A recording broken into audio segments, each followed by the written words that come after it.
बुद्ध कहते हैं तुम सिर्फ अपनी ही चिंता करना, तुम्हारे ऊपर तुम्हारे अतिरिक्त और किसी का दायित्व नहीं है। अगर तुम उत्तरदायी हो तो सिर्फ अपने लिए, अगर अस्तित्व तुमसे पूछेगा तो सिर्फ तुम्हारे लिए। तुम्हें जो जीवन का अवसर मिला है, उस अवसर में तुमने क्या कमाया, क्या गंवाया। तुम्हें जो जीवन के क्षण मिले, उन्हें तुमने खाली ही फेंक दिया या जीवन के अमृत से भर लिया। तुम्हारे जो कदम पड़े जीवन की राह पर, वो मंजिल की तरफ पड़े या मंजिल से दूर गए।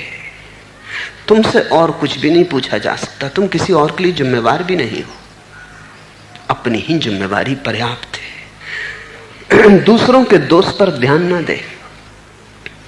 और ध्यान रखना, जो दूसरों के दोष पर ध्यान देता है वो अपने दोषों के प्रति अंधा हो जाता है।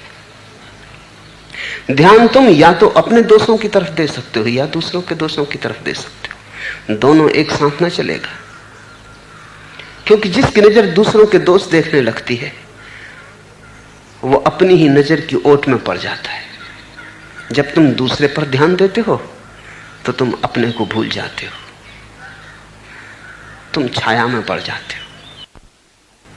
बुद्ध ने कहा छोड़ो ये बात,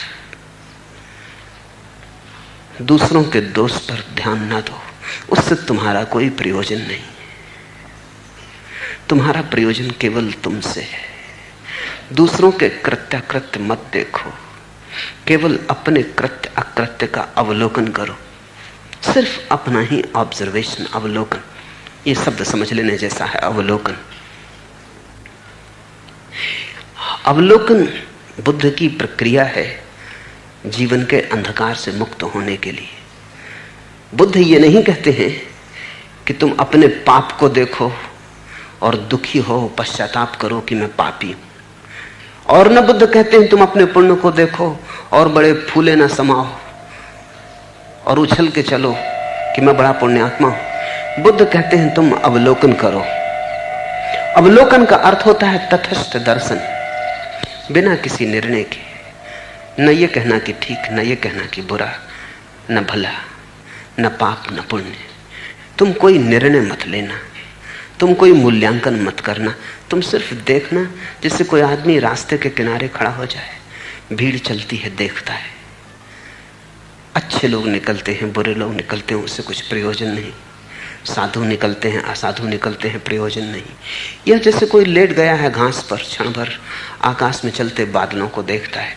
उनके रूप रंग अलग अलग, काले बादल हैं, शुभ्र बादल हैं, कोई हिसाब नहीं रखता, चुपचाप देखता रहता है। अवलोकन का अर्थ है एक वैज्ञानिक दृष्टि, तटस्थ भाव। मात्र देखने पर ध्यान रखो, जोर देखने पर है। जो तुम देख रहे हो उसके निर्णय करने पर नहीं कि वो ठीक है या गलत। तुम न्यायाधीश मत बनो, तुम तराजू लेके तौलने मत लगो, तुम मात्र दृष्टा रहो। जिसको उपनिषद साक्षी कहते हैं, उसी को बुद्ध अवलोकन कहते हैं। बस देखो, जैसे अपना कुछ लेना देना नहीं, एक तटस्थ भाव, एक फासले पर खड़े हुए चुपचाप, और एक अद्भुत क्रांति घटती है। जितने तुम तटस्थ होते जाते हो उतना ही तुम्हें पता चलता है कि तुम अपने कृत्यों से अलग हो, पाप से भी अलग, पुण्य से भी अलग। और ये जो अलगपन है, इसी का नाम मुक्ति है, मोक्ष है।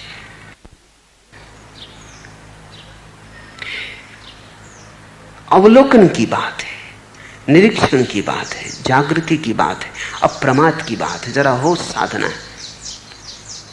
पहली बात, दूसरों का विचार मत करो, अपना ही विचार करने योग्य काफी है। आंख बंद करो, अपने ही कृत्यों को देखो, और अपने कृत्यों के भी निर्णायक मत बनो, अन्यथा अवलोकन समाप्त हो गया। तुम आसक्त हो गए, तुमने कहा ये ठीक तो प्रीति बनी, तुमने कहा ये ठीक नहीं तो अप्रीति बनी। किसी कृत्य से घृणा हुई, किसी कृत्य से प्रेम हुआ, आसक्ति, अनासक्ति, राग द्वेष पैदा हुआ। तो कृत्य तो दूर रहे, राग द्वेष के भाव जाल में तुम खो गए। बस कृत्य को देखते रहो, अगर घड़ी भर भी तुम रोज कृत्य का अवलोकन करते रहो तो तुम्हें ऐसा ही अनुभव होगा जैसे आत्मा ने स्नान कर लिया।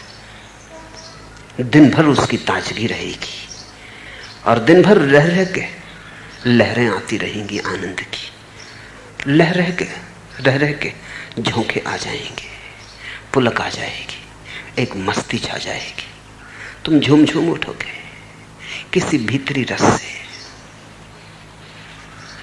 और ये जो भीतरी रस है ये बुद्धि का नहीं है, हृदय का है।